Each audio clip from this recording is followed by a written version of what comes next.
Namaskar, this is CVR English and it's time for a brand new episode of the Primetime News Hour with me, Anukriti Sharma. Today, viewers, we move on to the top story on this edition of the Primetime News Hour, and it hurts for me to personally share this with you, our viewers. A massive controversy has erupted in Andhra Pradesh after Chief Minister Chandrababu Naidu has alleged that the previous YS Jagan Mohan Reddy led YSR Congress party government used animal fat to prepare the Tirupati Laddu Prasadam.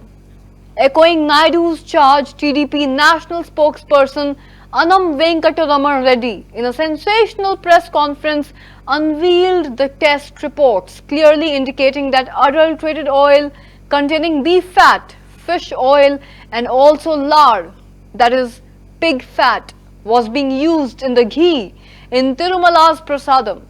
He showed the test report alleging that fish oil and fat from dead animals including dogs were present in the ghee. He also claimed that the laddus adulterated with beef fat were served to Lord Venkateshwara as prasadam, as bhog, and then distributed amongst the devotees, crores of them.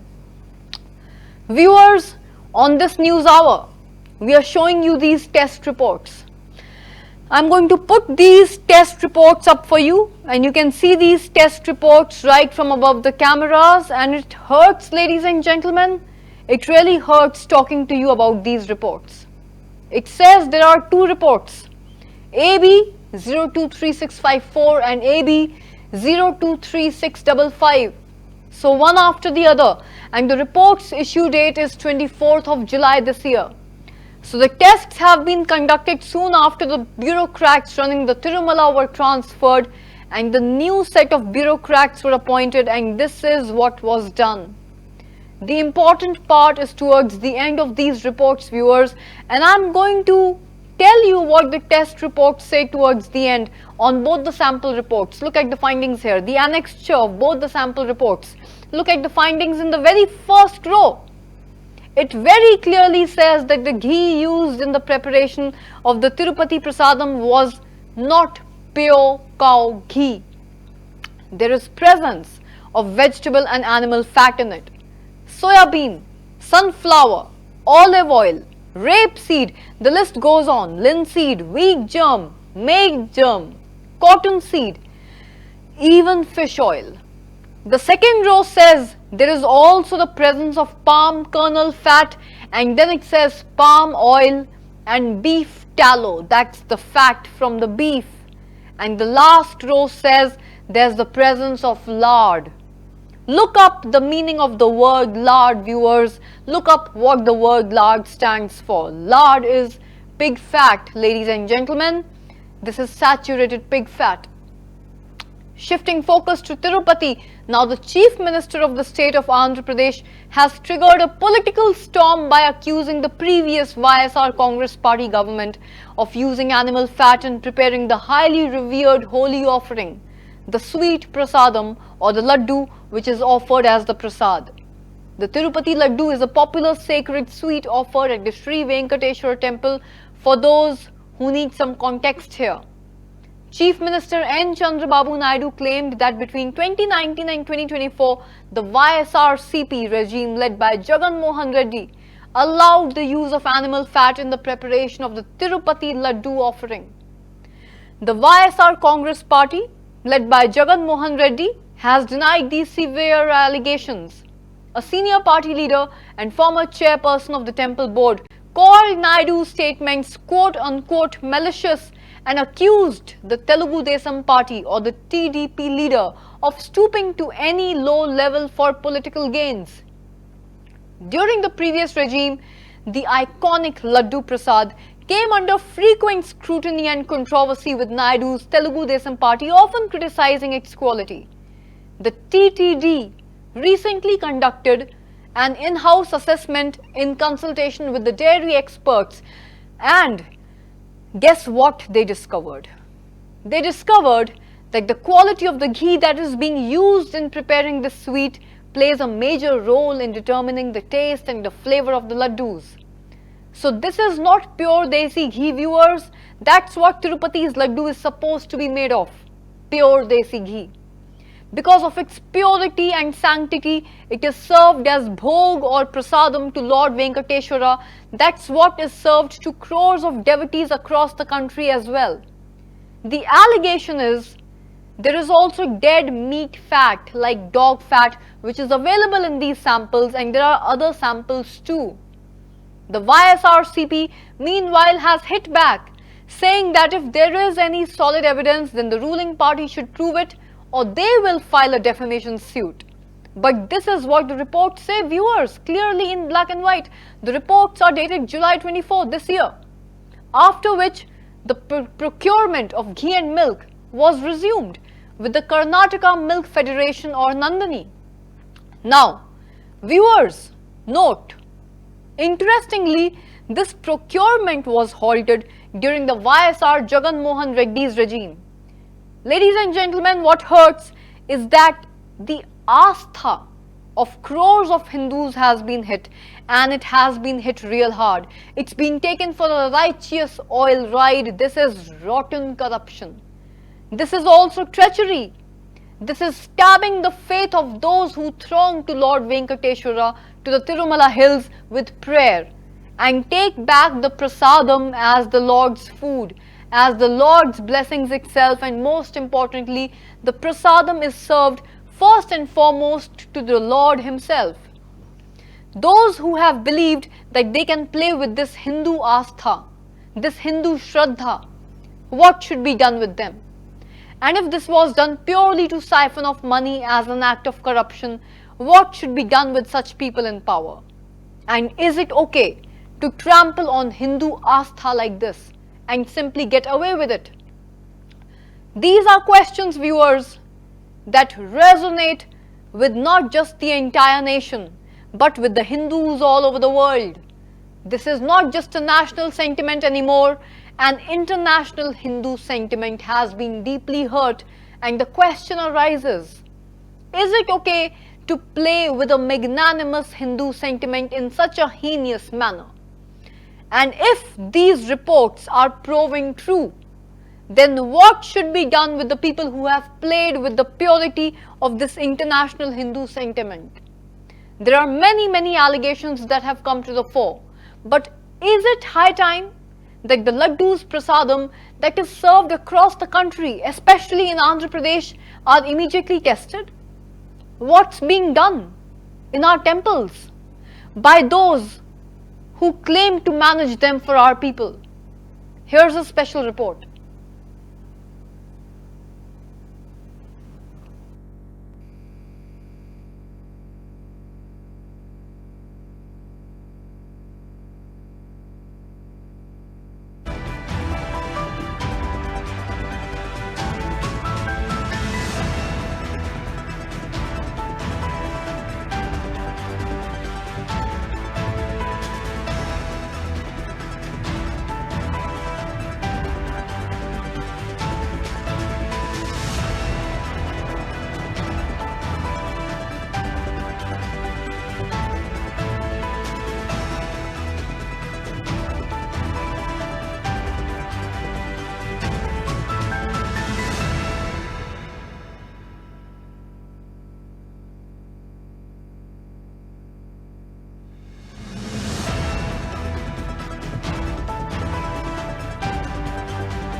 Viewers, because of this big controversy that has erupted across Andhra Pradesh after Chief Minister Chandrababu Naidu accused YSRCP of using animal fat in the name of prasadam for Lord Balaji, now saints of even Ayodhya are expressing their anger over the news of animal fat in Tirupati's prasadam.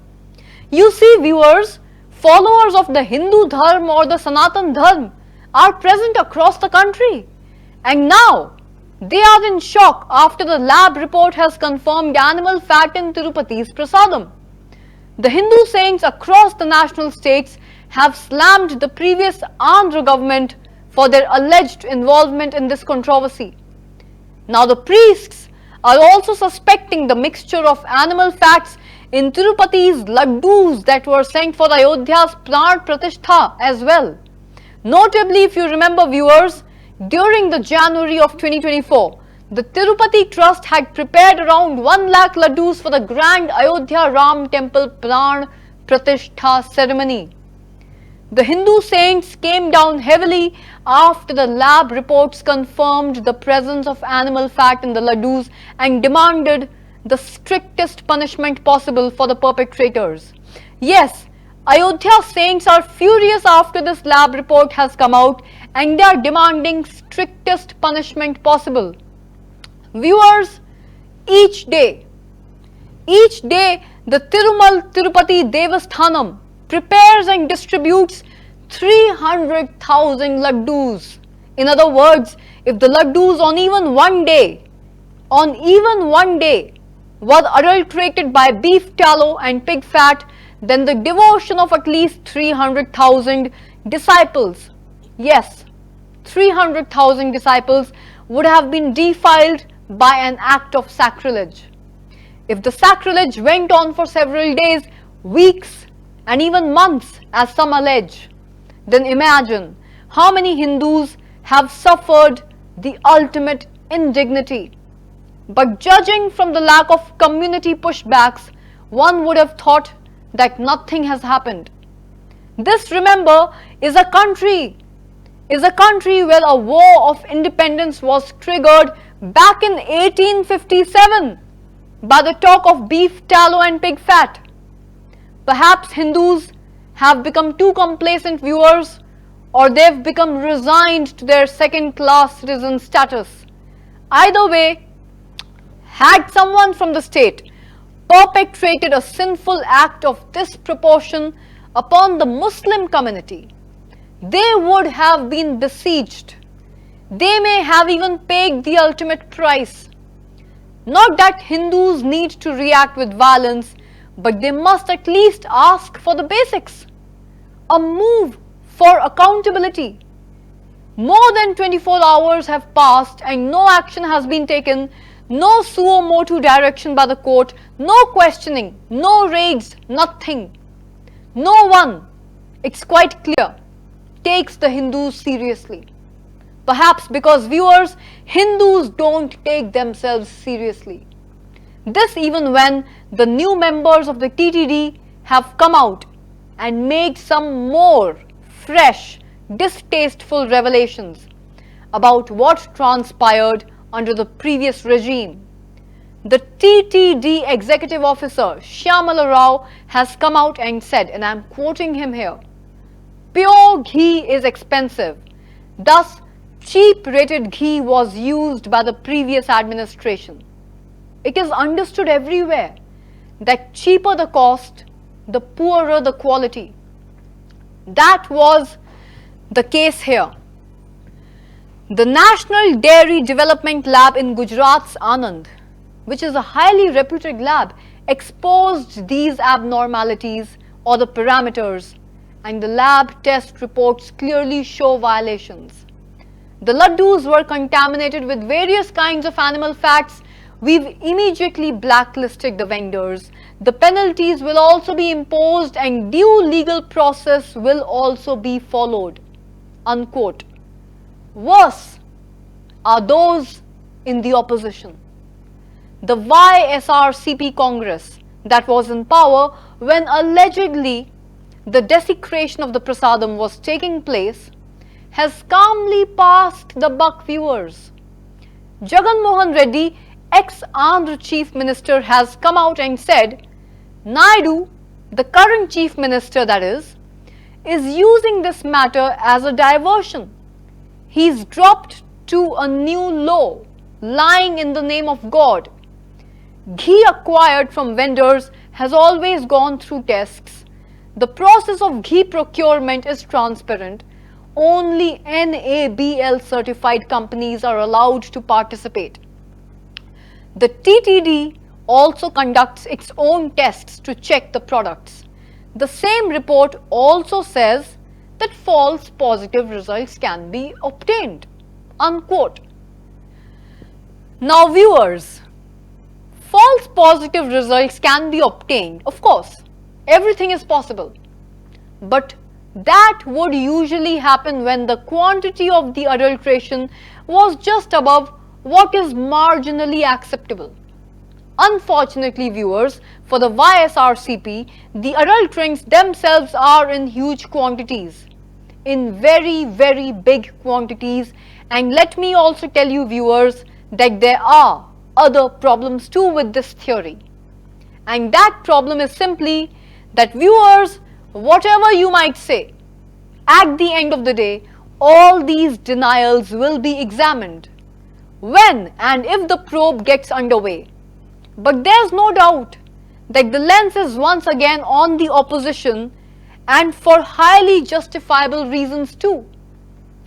The opposition has once again been left defending the accusation that it has been casual with protecting the Hindu interests, that it cannot be trusted with protecting the Hindus, and there is some truth to this, viewers.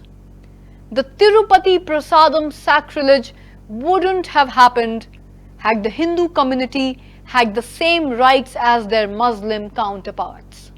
But from the beginning of independent India, Hindus have been discriminated against in law by predominantly Congress-led governments. Now viewers, don't get me wrong. I will never, ever make any charge such as this without giving you the hard facts. And this time I am bringing out the hard facts which are very pertinent to this particular case because of the rank appeasement of the Nehru government. Hindus have been deprived for decades of control over how their donations will be used by the state-run temple boards. But while the Hindus were deprived, here are the hard facts, and I am going to speak them out loud, viewers. While the Hindus were deprived, the centre especially gave this right to the Muslims via the Dargah Khwaja Sahib Act of 1955. So viewers, Hindus, when they donate to a temple, they don't know. They have no control over what the board of the temple board, which is run by the state, will do with that donation. The state can take it, viewers, and use it on some other temple. They might sit on it for years altogether. The devotee has donated. The devotee who has donated has no control. On the other hand, because as I told you, of the Dargah Khwaja Sahib Act of 1955, the Muslim community, their disciples, their pilgrims have absolute control over how their donations will be used. Yes, viewers, and I am going to now read out the bylaw 18 of this particular Dargah Khwaja Sahib Act of 1955. Dargah Khwaja Sahib Act of 1955. Bylaw 18 of 1958. And it says, and I quote, all nazars and offerings, whether in cash or in kind, made by the pilgrims or others to the Dargah, shall be earmarked for the purpose indicated by the donor. Unquote. Hard facts. So if the donor wants the floor of the Dargah to be polished because of his or her donation, it has to be done. Here, viewers, in our case, you put your money in a box and you don't know how it's going to be used. Now let's look at hard fact number 2. While the state does not mandate halal certification, the National Accreditation Board for Certification Bodies, or the NABCB, provides authorization to, quote, halal certification bodies, unquote, under the Quality Council of India to allay the fears among the Muslims that their food is safe and to reassure them that their money is being put to fair use. So Muslims, when they are consuming, know that their food is halal certified, and the government actually facilitates this process, viewers. But similar moves to extend the right to the Hindu community groups so they can issue a Satvik or a Sanatan certificate, however, have been opposed. So have moves to call upon eateries to display names of their owners. Names of their owners. You know that this happened, viewers, just a few days ago when the Yogi government decided at a district level where some of the yatras were going on for the Kawadiyas. There, to ensure that Hindus were getting kosher food, the shops that were making those food items or were retailing them would display their names clearly. Now, viewers, these are but two examples. From 1948 to 1952, the Nehru government introduced a series of bills to codify the Hindu personal law, but look at the personal laws of the other minority groups. They were untouched.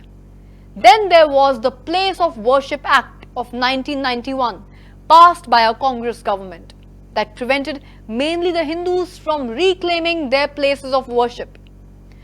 The places that had been usurped from them by the colonialists. The Karnataka HR and CE Act of 2024, just a few months ago, viewers, under the Congress-led government in Karnataka, proposed to seek 10% of the gross income of 87 temples with an annual income of over 1 crore rupees and 311 temples with an annual income of over rupees 10 lakhs to be transferred to a common pool. This bill, however, was returned by the government. All through these instances, the Hindus have kept silent. They have accepted their second-class status because in the independent India, the Congress ecosystem has labeled any Hindu demandee the right to speak for the community or for themselves as a part of a larger Hindu community. Such a person has been branded a Sanghi, a Bajrangi, or a Hindu fundamentalist.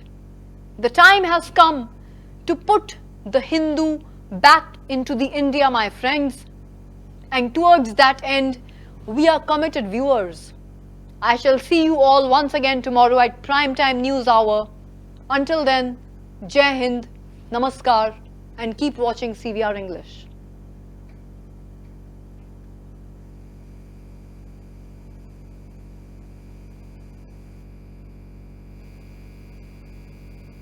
Of it's like across the globe, some crores of devotees, value system, ritual system and their belief system has been totally damaged. I think whatever the adulteration they have done, I mean to say using fish oil, animal fat oil, all these are not just mistakes, they are like sins. So what I want to say is, see, the previous government, it's known the chief minister is a Christian. So his intention was like to defame the most of the temples in our country. Particularly the major one comes Tirumala Devasthanam. So he wants to defame, so he wants to reduce the revenue for the Tirumala Devasthanam and also defame the such big image of that particular temple. So what he did is, he trying to implement so many what I can say stupid decisions regarding many things, and he wanted people, oh, this is all the things, all the stupid things are happening, why should we visit the temple, let's stop. When the we treat that prasadam of Tirumala Devasthanam as is like everybody's favorite, that could be of age 2 to age 100. So what if that is adulterated and that is spoiled? So the devotees visiting to Tirumala will obviously will be reduced. So I think central government should intervene into it, and it has, like, if any local politicians have an issue with the labs where the laddu is tested, it is better they could do it with any central government's lab, so that the viability of the report and the viability of findings will be betterly validated. Thank you, Anu. Thank you so much.